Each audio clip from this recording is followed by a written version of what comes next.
Okay, so in this video we are going to cover the electrolytes specifically. So again, sodium, major extracellular. I mean, we really need this out, and again, you know why. A&P1, we talked a lot about this idea of depolarization that can only occur if sodium is very high outside of a cell and is maintained high outside of a cell, and specifically a neuron in that case. But major cation for osmotic pressure and excitability. This is one we really control, and we spent some time mentioning it, talking about that, I should say, in the urinary chapter. All right, so of course, you can have too little and too much. I mentioned this in people that hung around for lab on in my Mondays class. I said, yeah, low sodium generally comes from excess water accumulation. That's a general reason that you have it. It's not because you didn't consume enough sodium. You have lots of mechanisms to try to conserve it, so it's generally you've diluted it by excessive in a very short period of time. All right. Though I said you can lose sodium through sweating, vomiting, diarrhea, right, excessive urination in a disease or pathology state. The results, if the interstitial fluid is now hypotonic to the cells, right, so this is the problem, because the plasma has become hypotonic to the interstitial, so water starts moving, all right? So again, you're diluted here, water moves towards the solutes, but now this has diluted the interstitial fluid, so that eventually dilutes the cells. So water enters the cells, they swell, and this can lead to death due to brain damage. Hypernatremia, so too much sodium, could come from water loss, ADH insufficiencies, right? You didn't produce, you had, ADH was causing, was not conserving, so water was leaving the body, right? And you were concentrating sodium. But you can gain sodium through imbalances in aldosterone. All right, potassium, major intracellular, so inside the cell. And again, repolarization. We've been talking about this one a while, and of course, endocrine system, we talked about it, balancing this with hormones. All right, so here we are again. Right, major inside the cells is mainly for neural excitability, secreted by the kidney due to aldosterone. So again, if there's excess in the blood, we're just getting rid of it. But of course, we can have hypokalemia, so low potassium, or hyperkalemia, all right? So again here, loss of potassium could come from a decreased intake, vomiting, diarrhea, so similar to sodium's. Alkalosis, this is an interesting one. We won't go into a lot of details about this, but that has to do with the exchange of hydrogen ions, two prominent cations. And I just remind you that sometimes in diabetics, there can be a problem when glucose is moving. Hyperkalemia, so too much potassium, we would attribute to renal disease, right? You're not able to secrete it and get rid of it. Aldosterone insufficiency, because aldosterone really is telling the kidneys to secrete it. And this leads to problems with nerves, muscle, and the heart is unable to repolarize.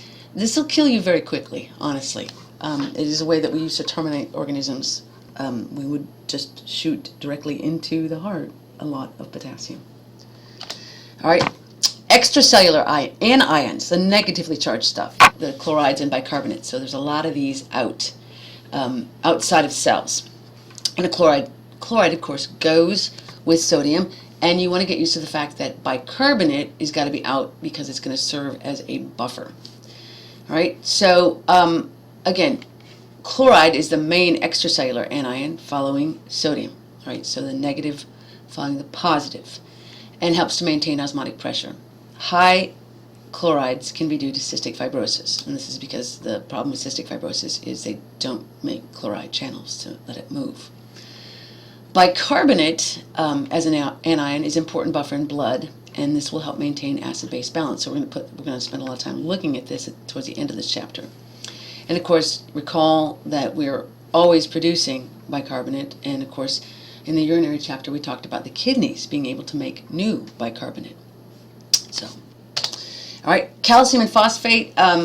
So calcium and phosphate tend to stay together. All right, calcium is absorbed through the intestines, assisted by vitamin D, necessary for muscle contraction, enzyme activity, and blood clotting.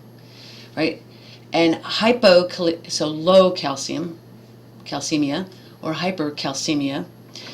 So low or high is generally due to the parathyroid gland and problems with the parathyroid. Phosphate is found with calcium in bones and teeth, so this is deposited in tissues. but also in phospholipids, ATP, nucleotides, and buffers. So phosphate is often found within a cell. So, I mean, it can be associated with calcium, but they don't always associate together, so do be careful about that. Because phosphate is definitely high intracellular. Calcium is not considered high intracellular. It's actually higher in blood, and that helps again with the muscle contraction and cell permeability, and interstitial fluids would have some. All right, so low phosphates come from antacid abuses, alcohol withdrawal. High phosphates generally from renal problems. Again, you're just not able to secrete it, because that's what the kidneys generally do. When you reabsorb bone to address low calcium, you dump a bunch of phosphate in the blood as well, and the kidneys get rid of it. So if the kidneys didn't get rid of it, you would have hyperphosphatemia, right? And again, excessive cell destruction, because phosphates are tied up in within the cells, and again, the DNAs, RNAs, and ATP, as well as the membranes. All right. So this looks at sodium-potassium regulation, right? One more time, because you know how many times have we talked about this? I kind of joke here, but I know it takes a while for things to stick. So don't take this as a joke or a challenge. Right? Please remember it. So here we have this situation with increased blood, because blood extracellular, and this is supposed to be low extracellular. This is supposed to be high extracellular. So these situations are a problem, right? Aldosterone is a solution to the problem. Targets the kidneys, causes the kidneys to secrete more potassium and reabsorb more sodium. And of course, remember that water comes with that sodium. So in this manner, blood and potassium levels are normalized. So again, I say here, sodium is reabsorbed, potassium secreted, aldosterone. All right, so I say here also that angiotensin II, not mentioned here, influences it because it stimulates the release of aldosterone. So when you have low blood pressure, low blood volume, you also get more sodium levels increasing.